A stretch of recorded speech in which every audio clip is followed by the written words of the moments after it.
Harambe, tunapiga kelele. One town, tumechoka.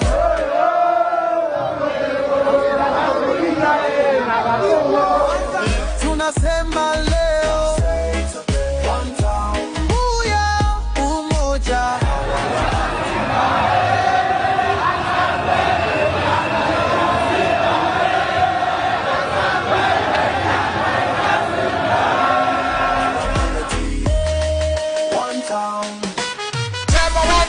Kugawa mulima, kugawa mulima.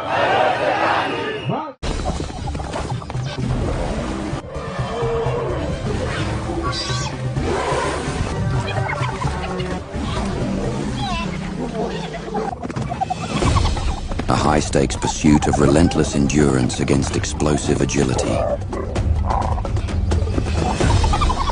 This antelope is capable of reaching speeds of up to 70 kilometers per hour.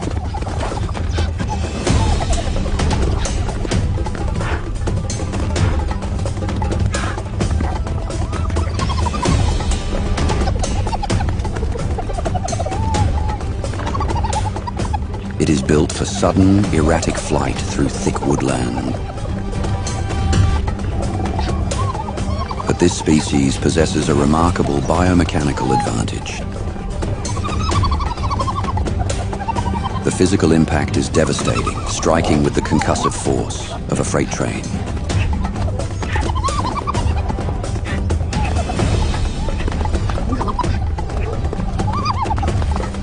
The fleeing herbivore does not attempt to swerve.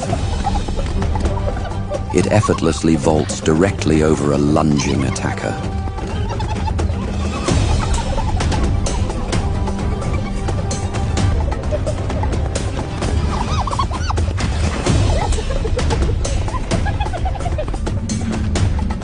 A desperate leap into the river offers temporary sanctuary.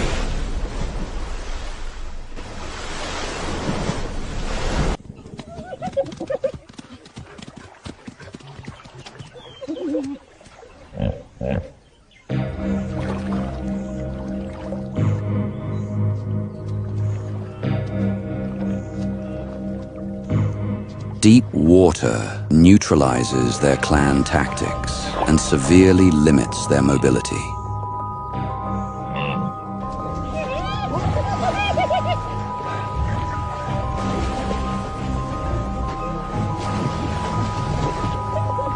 Suddenly, the water erupts. Armed with half-meter tusks, this 3-ton giant typically tolerates no trespassers. Yet there's a third threat lurking in the shallows.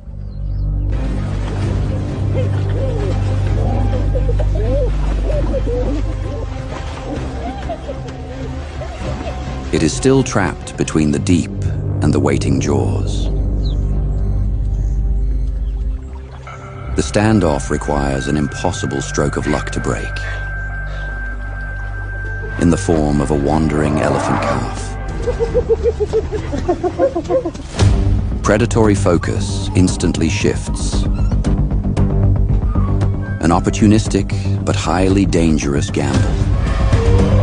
The mother has heard the desperate cries of her little one. She charges across the open plains with terrifying, earth-shattering speed. A matriarch acts as an impenetrable living shield for her young. Guarding the infants every step, the mother rarely lets her vulnerable charge stray more than a few feet away. The greater kudu is caught entirely out of its element. Nile crocodiles are apex ambush specialists.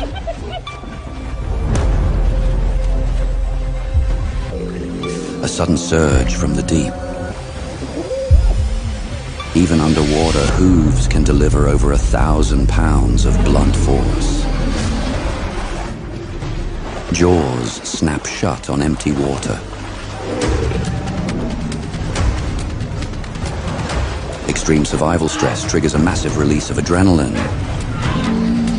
Whenever the kudu escapes one crocodile, a new threat quickly emerges. The murky river is absolutely swarming with these deadly ambush predators. It seizes the kudu tightly by the neck.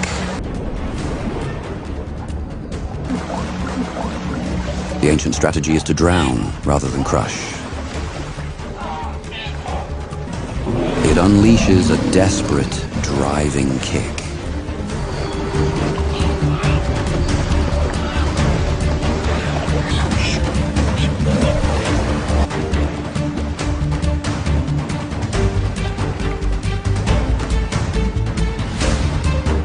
Able to remain submerged for over an hour, they launch without warning.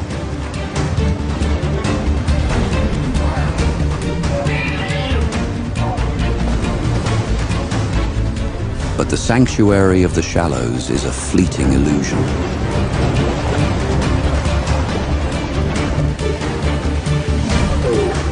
The strike perfectly catches the predator's lower jaw. Then comes the inevitable descent. Whenever death seems certain in those crushing jaws, the kudu refuses. Against all terrible odds, the magnificent survivor leaps back to safety.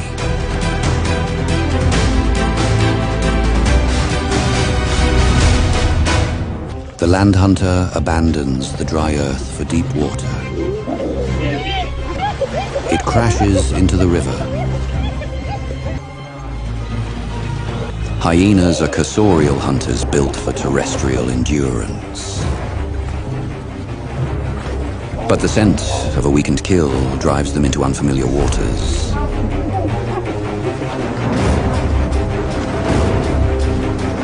The brutal tactic is to exhaust the prey through relentless drag.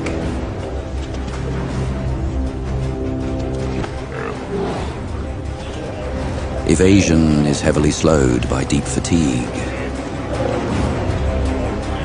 The hyena becomes the unexpected apex predator of the river. The antelope thrashes violently to dislodge the attacker. Water remembers its kings. Bone-crushing jaws lock tightly onto its ear. The water belongs to crocodiles. The scavenging hyena must stay behind.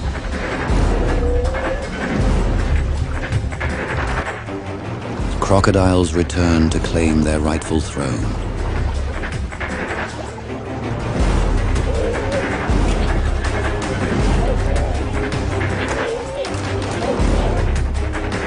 True dominance belongs only to the river's ancient masters.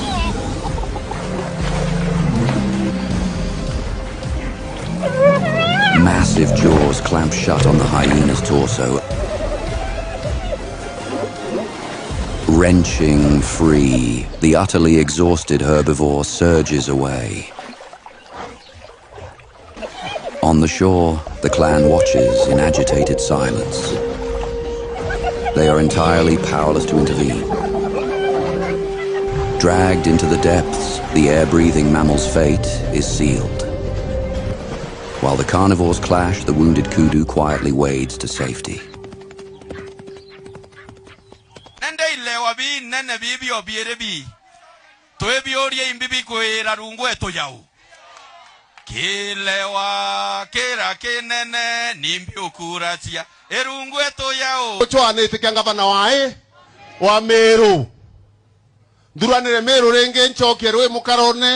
Mero choke sima tuende mbele nipeleke Meru mbele. Ende inge chionda ingono. Kama nkura ntiomba na jioni. Ogwe ndo tabana uwe kiwanga bo bare kundi bange batare kundi afadhali bakare kundi bo.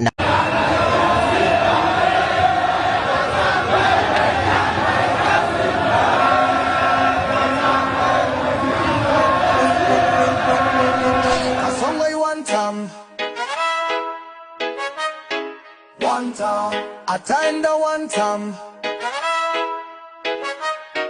One time, every leader must know. One time, power comes and goes. One time, I do it what Gen Z.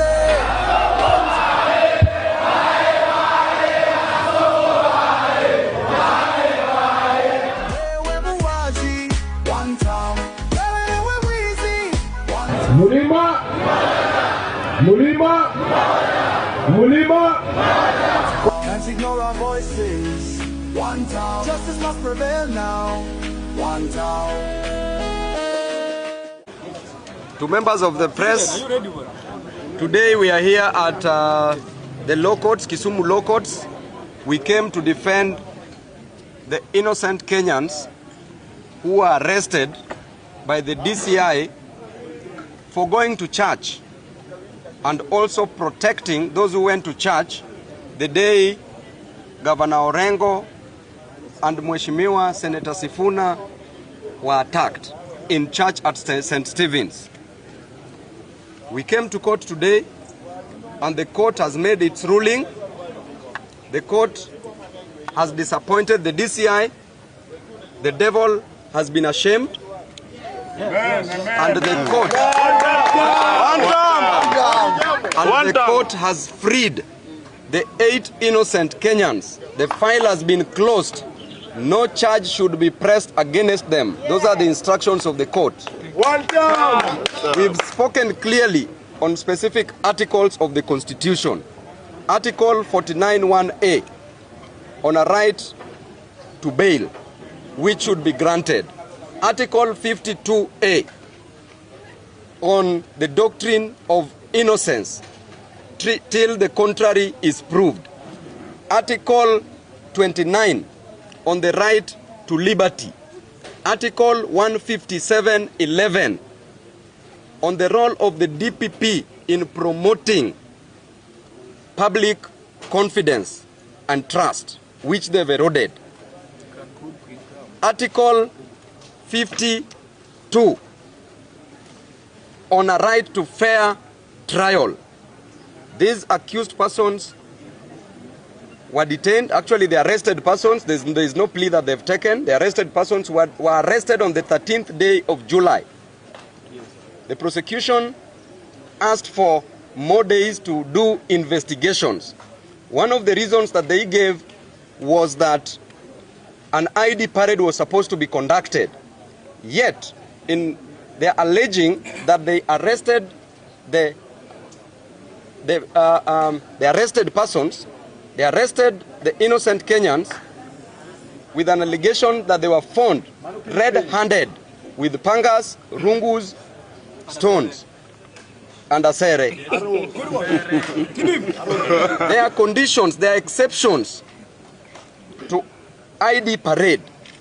And the first exception is if somebody is arrested in flagrante delicto. If somebody is arrested red-handed, that person should not, or arrested in the act, that person should not be subjected to an ID parade, according to the allegation. So the folk wisdom that is being treated that is being used by the DPP to make us believe that they are doing investigations will not be tolerated. Saizi watu wetu wamewachiliwa bure. Tulikuwa na Mheshimiwa Orengo, tulikuwa na Advocate Faith Odhiambo, tulikuwa na other advocates pia. Tunawashukuru sana for the great job. Sisi kwa mavijana wetu tutakuja hapa kuwatoa. Najua kuna makesi zingine tena mliwekewa. Tutarudi hapa. Tunataka kuona those DCI officers who always abduct people. Because wanavaanga masks, watakuja kama witnesses kotini. We want to know these DCI officers who have been abducting people. Na wanawekea watu mabunduki. We will expose you because you are criminals. And if possible, we will make public arrests. We've reached a point where we will never be scared of police officers. Your work is to keep law and order. But police officers being used, misused and abused. OCS Kondele, Ongechi, hiyo ujinga yako utawacha leo. Niko Kisumu, kuja na hao guns wako leo. Wakuje. Hao guns wenye wanasemanga wa Kisumu, leo we are in Kisumu to finish goonism. Kabisa. Hii ujinga ya guns yenye tunaletewa every time with the protection of the police must end. Guns waishe wasiishe. Guns waishe wasiishe. Leo tuko hapa Kisumu. Asanteni sana watu wa media. Mungu awabariki. Tuko pamoja. Shallow for bunge wajiano Songba ibrokia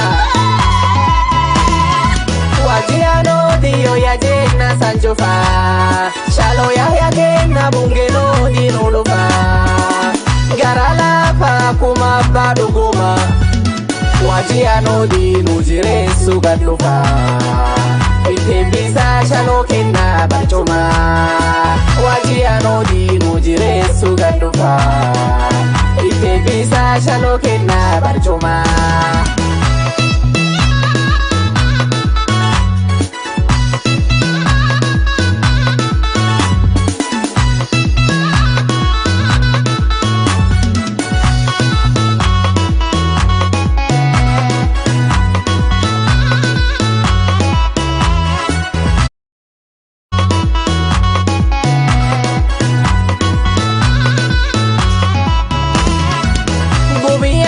Gurbaya ya gamjofa Gubiante gurbaya ya ile kiwanda ya kutengeneza pesa ilikuwa naitwa Delaru, ilifungwa na Uhuru Kenyatta. William Ruto amenunua through proxy. Pesa ya Sudan inakuwa printed in Kenya, inapelekwa Sudan. Na what we are fearing, Reverend Father, is that history might repeat itself. In 1992, when Moi was in trouble, like now when Ruto is in trouble, amekataliwa na kila mtu, he imprinted money for the campaign, and then there was inflation. We are suspecting that William Ruto has acquired Delaru so that he can print money for the coming election, and then there will be inflation and our economy will collapse. We want William Ruto to confirm whether he has bought Delaru and to assure the people of Kenya that you will not print currency for the purpose of election. And that brings me to Olokalao. Mimi nimeona mmefurahia sana Olokalao. Kwa nini?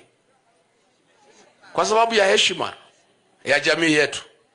When hiyo uchaguzi litangazwa, kabla Kiaraho hajazikwa, huyu kijana ya hapa kwetu, huyu Kidiki, alikuwa na riga sana. Oh, pale Kalau. Ay, tutawanyorosha.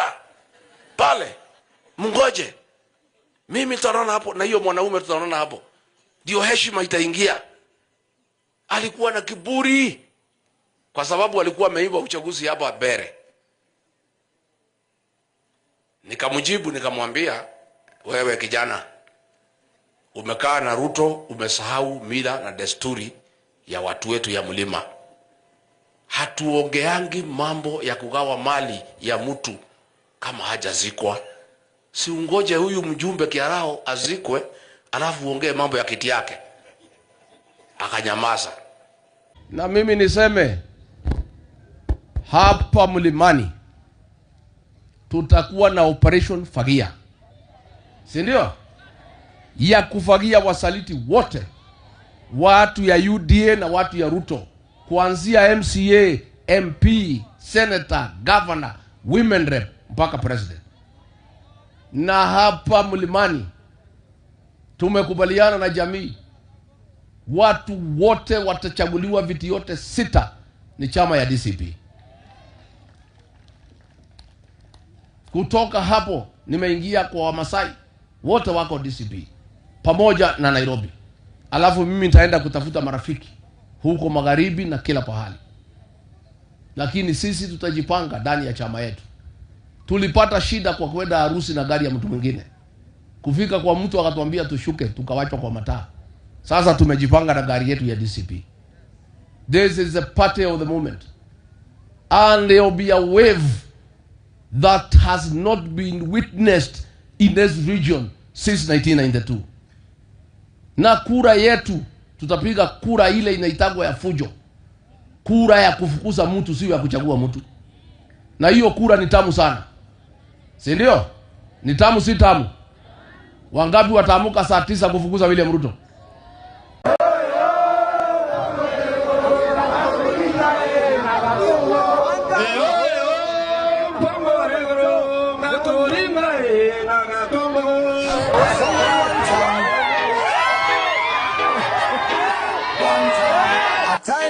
one time.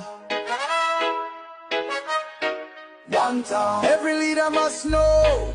One time. Power comes and goes. One time. I do it what Gen Z. One time. They wake a song go.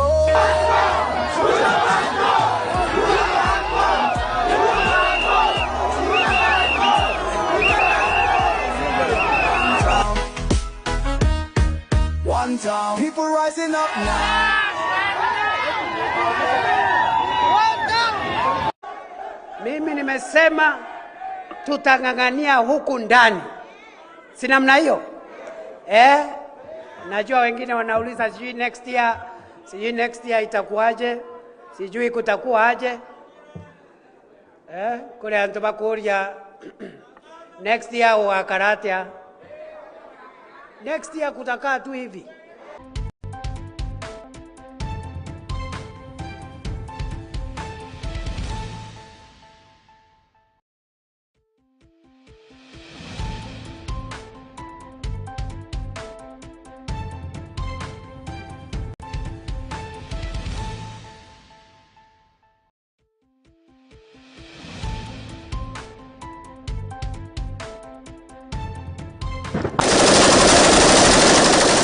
Suspected Al-Shabaab militants have attacked a village in Kenya's Garissa County, targeting a telecommunication mast in the latest cross-border attack along the Somali frontier.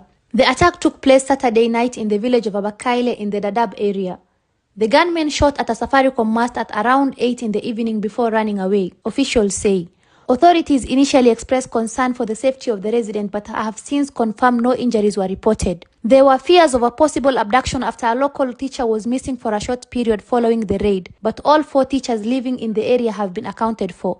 Area Chief Mohammed Hutle later confirmed. The teacher involved was just caught in the confusion of the attack. The attack was the latest in a string of assaults on communications infrastructure in Kenya's northeastern border. Security analysts say Al-Shabaab uses these tactics to disrupt police coordination and create fear among the local population, often before or after major operations. The Garissa attack comes 2 days after militants attacked a security camp in neighboring Mandera County.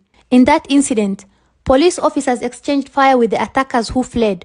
One student was shot in the stomach in the Mandera attack but is stable, reports said. Authorities also said the attack this week was similar to another attack 4 years ago in the same area, when a suspected militant died when his explosive detonated prematurely. Telecommunication masts in Garissa, Mandera and Wajir counties have been targeted on several occasions in the last decade, with past attacks having led to loss of lives of police, civilians and school children.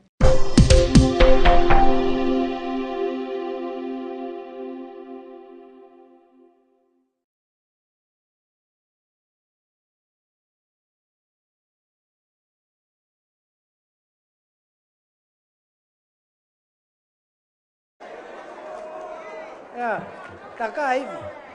Hakuna takaa tu hivi. Sijui kama tumeelewana. There are no changes. It will be like this.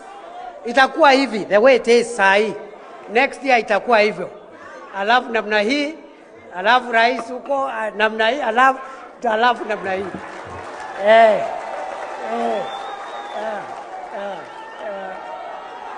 Ni leo si leo. Ni leo si leo. Anga movement ya nganini. Anga gikundi kire ya naina ikundi bikore wabia nguo yantu. Katambiri kure ikundi bya nguo yantu Father Alex. Ende Father no akare ikundi na toa siasa.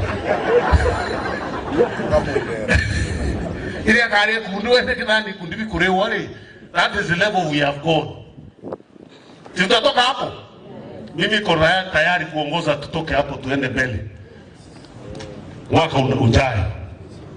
Na chama yangu ni PNU, hiyo ndio itatuakilisha kwa ile mesa ya kugawa rasilimali ya Kenya. Tutaketi hapo hata sisi.